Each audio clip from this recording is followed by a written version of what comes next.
9 पूरे बज गए।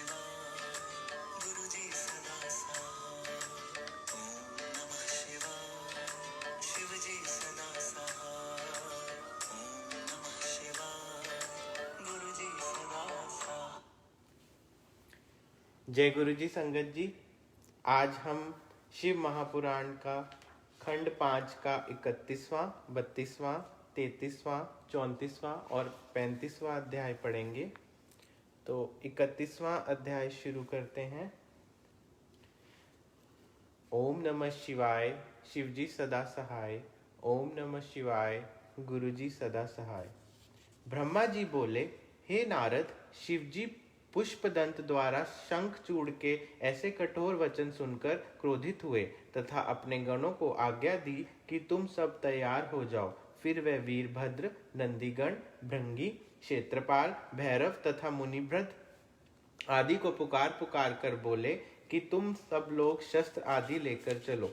शिवजी की ऐसी आज्ञा सुनकर सब लोग प्रसन्न हो बाजे बजाने लगे तथा सेना सहित बाहर निकल आए। तब शिवजी ने ये कहा कि समस्त सेना तथा सेनापति हमारे साथ चलें, परंतु गणपति अपनी सेना सहित यहाँ रह जाएं। इतना कहकर शिवजी शस्त्र आदि लेकर बैल पर चढ़कर चल दिए तथा कैलाश पर्वत के बाहर पहुंचकर ठहर गए। बड़े बड़े सेनापति गण वीरभद्र, नंदी, महाकाल, बाण, शुभद्रक, विकृत, पिंगलाक्ष, मणिभद्र, विरूपाक्ष, विलाक्ष, वाष्कल, गतिहूत, वृष, दृष्टिद्रष्ट, कालजर, दुर्गम, विद्रुम, बलभद्र, कपिल, कुटाम्बर, ताम्रनयन, विकर्ण, कीचर, बितवल, संद्रन, अभिलाषी, 8 भैरव, 11 रुद्र और क्षेत्रपाल आदि गणों के स्वामी तथा राजा भी शिवजी की सेना के साथ हुए। हे नारद, इतनी विशाल सेना के स्वामी वीरभद्र हुए। वीरभद्र की रक्षा के लिए भवानी शस्त्र भुजा धारण किए विमान पर चढ़कर आईं।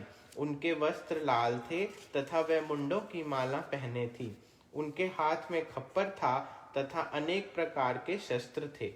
उनके पीछे देवता आदि की सेना थी, जिसमें इंद्र, वरुण, कुबेर, पवन, सूर्य, चंद्रमा आदि नवग्रह, वसुकर्मा, अश्विनी कुमार, बृहस्पति, धर्म, 8 वसु आदि समस्त देवता थे। ये सभी शिवजी की सेना के साथ हुए। शिवजी ने सबको अलग अलग बैठाया तथा कृपा दृष्टि से सबकी ओर देखा, जिससे उनको बड़ी शक्ति प्राप्त हुई। तदुपरांत शिवजी विंध्यभागा नदी के पट पर एक बरगद के वृक्ष के नीचे विराजमान हुए। ओम नमः शिवाय, शिवजी सदा सहाय। ओम नमः शिवाय, गुरुजी सदा सहाय। अब 32वां अध्याय शुरू करते हैं। ब्रह्मा जी बोले, हे नारद, जब पुष्पदंत शंखचूड़ के पास चले आए, तब शंखचूड़ अपनी रानी के पास गया और प्रातःकाल शिवजी से युद्ध करने का वृतांत उसे कह सुनाया। उसे सुनकर रानी शोकाकुल होकर रोने लगी तथा बोली, हे नाथ, शिवजी के सब अधीन हैं, आप उनसे युद्ध करते हैं। आपको ये उचित नहीं है कि आप उनसे वैर करें। इस प्रकार शिवजी की महिमा का वर्णन करके वह बोली, हे स्वामी, कल रात्रि को मैंने एक बुरा स्वप्न देखा है, अर्थात मेरा बायां अंग फड़का है। ये अपशकुन देखकर आपको शिवजी से युद्ध नहीं करना चाहिए। शंखचूड़ ने उसकी बातों पर कोई ध्यान न देते हुए कहा, हे प्रिय, दुख की बात कोई नहीं है। तीनों लोकों में सब कार्य समय अनुसार ही होते हैं। समय पर ही अच्छी तथा बुरी बातें, सुख दुख, वृक्षों एवं पुष्पों का फलना फूलना, देवताओं तथा सृष्टि की उत्पत्ति, संसार का जीवन मरण तथा अंतकाल आदि सभी कार्य होते हैं। हे नारद, शंखचूड़ ने इस प्रकार अपनी स्त्री को समझाकर उसके साथ संभोग किया और अपने धर्म को भूल गया। उसकी स्त्री को ये भोग करना अच्छा न लगा, क्योंकि वह सदाशिव जी के साथ युद्ध करने जा रहा था, परंतु शंखचूड़ ने उसे बहुत कुछ समझाकर भोग विलास करता रहा। प्रातःकाल उठकर उसने अपने पुत्र को तिलक दे दिया। फिर अपनी रानी को रोते हुए देखकर अपने पुत्र को उपदेश दिया तथा स्त्री को उसे सौंपकर शिवजी के साथ युद्ध करने के लिए चल दिया। उसने सेनापति को बुलाकर कहा, आप आज हमारी परीक्षा का दिन है, इसीलिए तुम अपनी संपूर्ण सेना साथ ले चलो। शिवजी देवताओं को राज्य देने तथा मुझे अपने अधीन करने की इच्छा रखते हैं, इसलिए चलकर भली भांति युद्ध करो।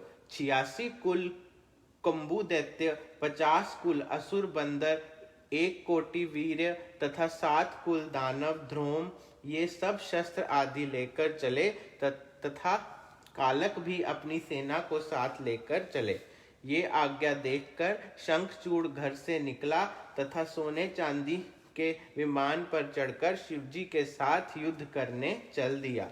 उस समय युद्ध के बाजे बजने लगे। सब सेना तथा सेनापति प्रसन्नता पूर्वक चले जा रहे थे। शंखचूड़ उस स्थान पर आ गया जहाँ शिवजी विराजमान थे।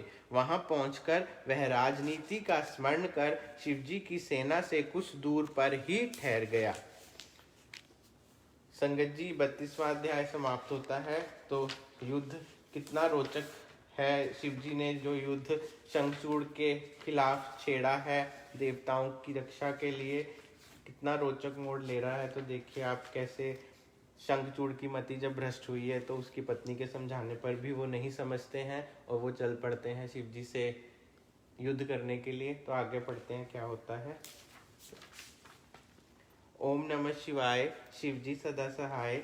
ओम नमः शिवाय, गुरुजी सदा सहाय। 33वां अध्याय।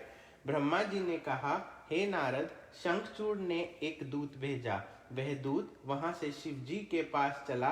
शिप्रा नदी के पास जहां शिवजी विराजमान थे पहुंचकर उसने शिवजी को प्रणाम किया और कहा, शंखचूड़ ने ये पूछा है कि आपकी क्या इच्छा है। शिवजी ने उत्तर दिया, तुम शंखचूड़ से हमारी ओर से जाकर कह देना कि तुम मुरुज के वंशज हो तथा सुदामा तुम्हारा नाम था। पिछले जन्म में तुम श्री कृष्ण जी के मित्र थे, परंतु राधा जी के शाप से इस जन्म में दैत्य हुए हो। इसलिए तुमको उचित है कि पूर्व जन्म एवं धर्म का स्मरण कर देवताओं के साथ शत्रुता ना रखो। तुम योग्यता पूर्वक राज्य करो तथा देवताओं को हर प्रकार से सुख पहुंचाओ। तुम तथा समस्त देवता कश्यप मुनि द्वारा उत्पन्न किए गए हो, इसीलिए तुमने किसी प्रकार का अंतर नहीं है। सबसे बड़ा पाप अपने बंधु बांधवों से शत्रुता रखना है। हम किसी की ओर नहीं हैं, परंतु हम सेवा से प्रसन्न रहते हैं और अपने सेवक की सदैव रक्षा करते हैं। शिवजी ने इसी प्रकार बहुत से उपदेश देकर वेद तथा धर्मशास्त्र की नीति आदि का दूत से वर्णन किया। ये नारद, उसे सुनकर दूत ने उत्तर दिया, हे शिवजी, आपने जो ये कहा है कि परस्पर की शत्रुता दुखदायी होती है, ये सत्य है, परंतु विष्णु जी ने राजा बलि के साथ छल करके उसका नगर एवं राज्य छीन लिया था तथा उनको पाताल भेज दिया। क्या उन्होंने ये उचित किया था? क्या उनको ये भी उचित था कि उन्होंने बलि के पिता को मार डाला? फिर जब देवताओं एवं दैत्यों ने सागर मंथन किया तब देवताओं को अमृत क्यों मिला? महिषासुर को देवी जी ने बिना किसी दोष के क्यों मार डाला? फिर तारक तथा त्रिपुर भी मारे गए। इसी प्रकार अंधक, गज एवं जालंधर आदि की मृत्यु हुई। क्या देवता बुद्धिहीन थे जो उन्हें ये नहीं मालूम था कि अपने भाइयों के साथ शत्रुता करना पाप है? क्या आप इसको जाति द्रोह नहीं कहेंगे? हे शिवजी, आपको उचित है कि देवताओं तथा दैत्यों के युद्ध में आप ईश्वर होकर पक्षपात ना करें। शत्रुता एवं मित्रता समान लोगों से होती है। आप जैसे ईश्वर तथा स्वामी को ये उचित नहीं है कि आप हमारे साथ युद्ध करें। क्या आपको ऐसे कार्य पर लज्जा नहीं आती? हे नारद, दूत की ऐसी बातें सुनकर शिवजी ने हंसते हुए कहा, हे दूत, हम किसी का पक्षपात नहीं करते। अब हमारी उपस्थित होने का कारण ये है कि इंद्र आदि देवता हमारी शरण में आए हैं। तुम शंखचूड़ से ये कहना कि तुम सब दैत्यों से बड़े हो तथा कृष्ण रूपी विष्णु जी के परम भक्त हो, इसलिए तुम भी उनके समान तथा पुरुषोत्तम हो। इसीलिए तुमसे युद्ध करते समय हम लज्जित नहीं हैं। तुमसे अधिक कहना व्यर्थ है। तुम देवताओं का राज्य उन्हें लौटा दो तथा स्वयं पाताल में जाकर राज्य करो। यदि तुम मेरे इन वचनों से असंतुष्ट एवं अप्रसन्न हो तो युद्ध स्थल में आकर हमारे साथ युद्ध करो। हे दूत, तुम ये सब बातें अपने स्वामी शंखचूड़ से कह देना, फिर उसकी जो भी इच्छा हो वह करे। हम देवताओं का मनोरथ अवश्य पूर्ण करेंगे। इसके पश्चात दूत वहां से उठकर चल आया और उसने शंखचूड़ से सब वृतांत कह सुनाया। 33वां अध्याय समाप्त होता है। 34वां अध्याय शुरू करते हैं। ओम नमः शिवाय, शिवजी सदा सहाय। ओम नमः शिवाय, गुरुजी सदा सहाय। ब्रह्मा जी ने कहा, हे नारद, दूत के मुख से ऐसी बातें सुनकर शंखचूड़ अत्यंत क्रोधित हुआ तथा उसने युद्ध करना ही उत्तम समझा। फिर वह देवताओं से संधि ना कर युद्ध की तैयारी में लग गया। उसने अपनी सेना सजाकर तैयार की और युद्ध के बाजे बजवाए। तदुपरांत वह युद्ध स्थल में जा खड़ा हुआ। उधर से शिवजी भी अपनी सेना सहित युद्ध स्थल में आ उपस्थित हुए। इस प्रकार देवता एवं दैत्यों में युद्ध होने लगा। इंद्र पुरुष प्रिय के साथ, शुक्र बृहस्पति के साथ तथा मृत्यु पुष्कर के साथ, इसी प्रकार दोनों ओर के प्रसिद्ध सेनापति परस्पर युद्ध करने लगे। उस युद्ध में अनेक प्रकार के शस्त्रों का प्रयोग किया गया, जिनके आघात से अनेक देवता, दैत्य, हाथी, घोड़े मारे गए। इसी प्रकार वह युद्ध बहुत दिनों तक चलता रहा। ना किसी की विजय हुई और ना ही किसी की हार। अंत में दैत्यों ने देवताओं पर बड़े जोर का आक्रमण किया, जिससे भयभीत होकर देवता भागकर तितर-बितर हो गए। ये देखकर वीरभद्र तथा नंदी आदि शिवजी के गण युद्ध क्षेत्र में आ उपस्थित हुए। वीरभद्र ने अपनी त्रिशूल द्वारा सब दैत्यों को कुरूप बना दिया। उस समय दैत्य भी युद्ध स्थल छोड़कर भागने लगे। शंखचूड़ ने जब अपनी सेना को इस प्रकार भागते हुए देखा तो उसने अपनी भागती हुई सेना को साहस बंधवाया तथा स्वयं युद्ध करने चला। फिर उसने ऐसी भीषण बाण वर्षा की जिससे शिवजी के सब गण भयभीत होकर भाग गए। केवल नंदी तथा वीरभद्र, जो शिवजी के अंश से उत्पन्न हुए हैं, युद्ध स्थल में खड़े रहे तथा शंखचूड़ ने नंदी को भी बाण मारकर उन्हें धरती पर गिरा दिया। परंतु कुछ समय पश्चात ही नंदी पुनः उठकर युद्ध करने लगे। फिर शंखचूड़ के ऊपर वीरभद्र ने अपने त्रिशूल से आक्रमण किया, परंतु शंखचूड़ ने उसे काट डाला तथा अपने शस्त्र से वीरभद्र पर ऐसा आक्रमण किया जिससे वीरभद्र घायल होकर पृथ्वी पर गिर पड़े। थोड़ी देर बाद ही वीरभद्र तुरंत उठ बैठे तथा क्षेत्रपाल दैत्य से युद्ध करने लगे।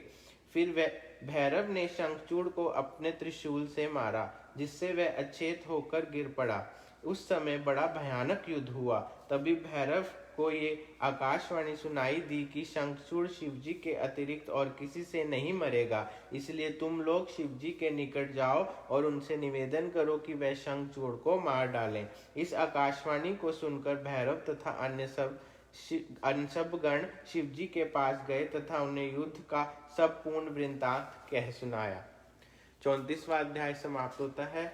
तो संगत जी, हमने पिछले 2 अध्यायों में अभी ये देखा कि कैसे शंखचूड़ ने अपना दूत शिवजी के पास भेजा था, उन्हें ये कहने के लिए कि शिवजी क्या चाहते हैं, वो युद्ध क्यों करना चाहते हैं। और उन्हें ये लग रहा था कि शिवजी दैत्यों और देवताओं में भेदभाव करते हैं। शिवजी ही नहीं, विष्णु जी भी, ये सभी भेदभाव करते हैं। जैसे अमृत जो है वो देवताओं को क्यों दिया गया, और सभी राक्षस क्यों मारे जाते हैं माँ दुर्गा से या शिव जी से या विष्णु जी से, क्योंकि उन्होंने वो मरना भी अपने कर्मों के थ्रू ही कमाया है। जो वो अपने कर्मों द्वारा कमाते हैं वही उनके साथ हुआ है।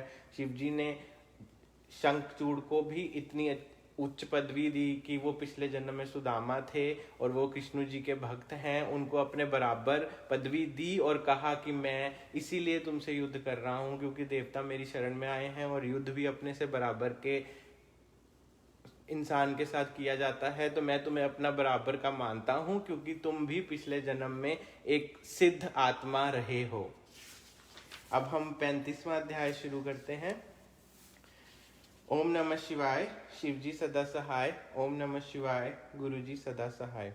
ब्रह्मा जी बोले, हे नारद, शिव जी के गणों द्वारा देवताओं की पराजय तथा अपने गणों की दुर्गति का समाचार सुनकर वीरभद्र को दैत्यों से युद्ध करने का आदेश दिया। वीरभद्र तुरंत ही शिव जी के आज्ञा अनुसार सेना सहित युद्ध स्थल में गए। वहां पहुंचकर वीरभद्र ने शिव जी के समान शंख बजाया तथा क्रोध प्रकट किया। उस शंख की ध्वनि को सुनकर तथा वीरभद्र के क्रोध को देखकर दैत्य कांप उठे।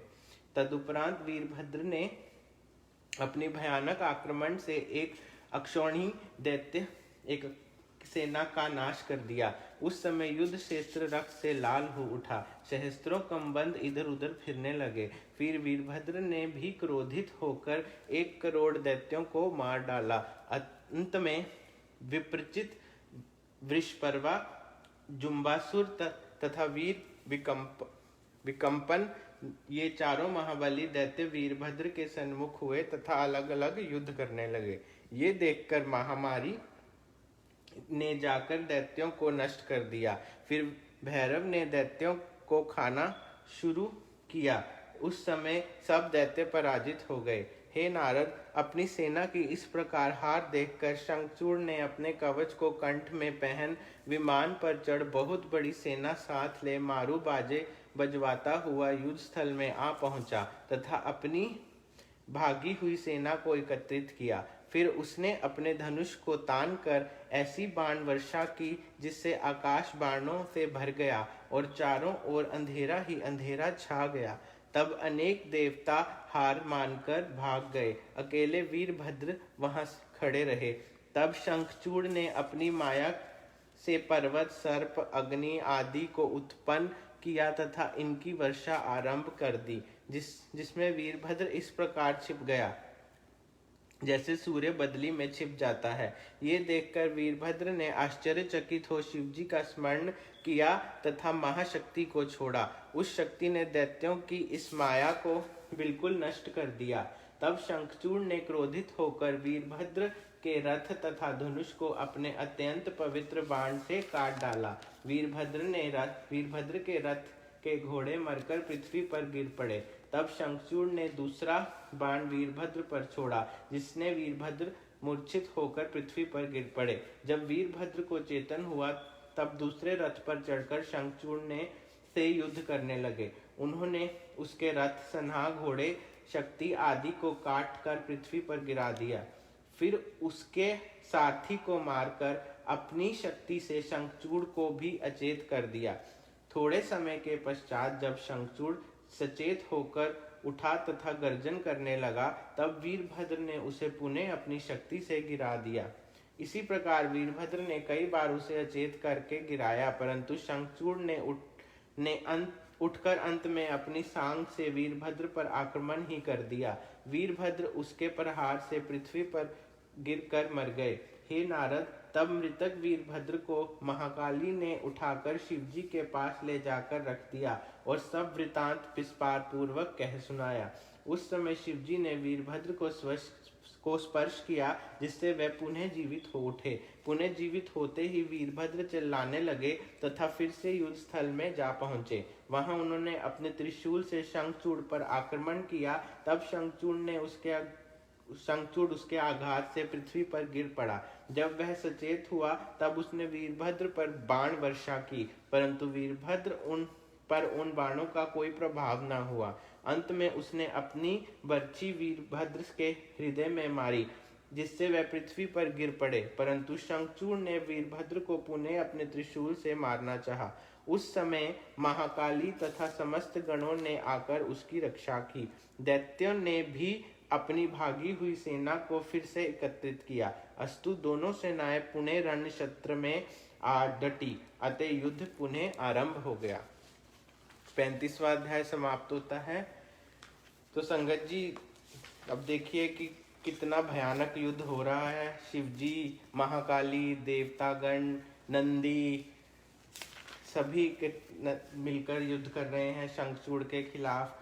और वीरभद्र और नंदी जी जो शिव जी के अंश हैं, जो शिव जी के अंश से है उत्पन्न हुए हैं, लाख कोशिश करने पर भी शिव जी हमेशा उनकी रक्षा करते हैं। इतनी शक्तियां उन्हें दी हुई हैं कि वो युद्ध क्षेत्र में डटे हुए हैं। पूरी सेना भाग जाती है सिवाय उन दोनों के।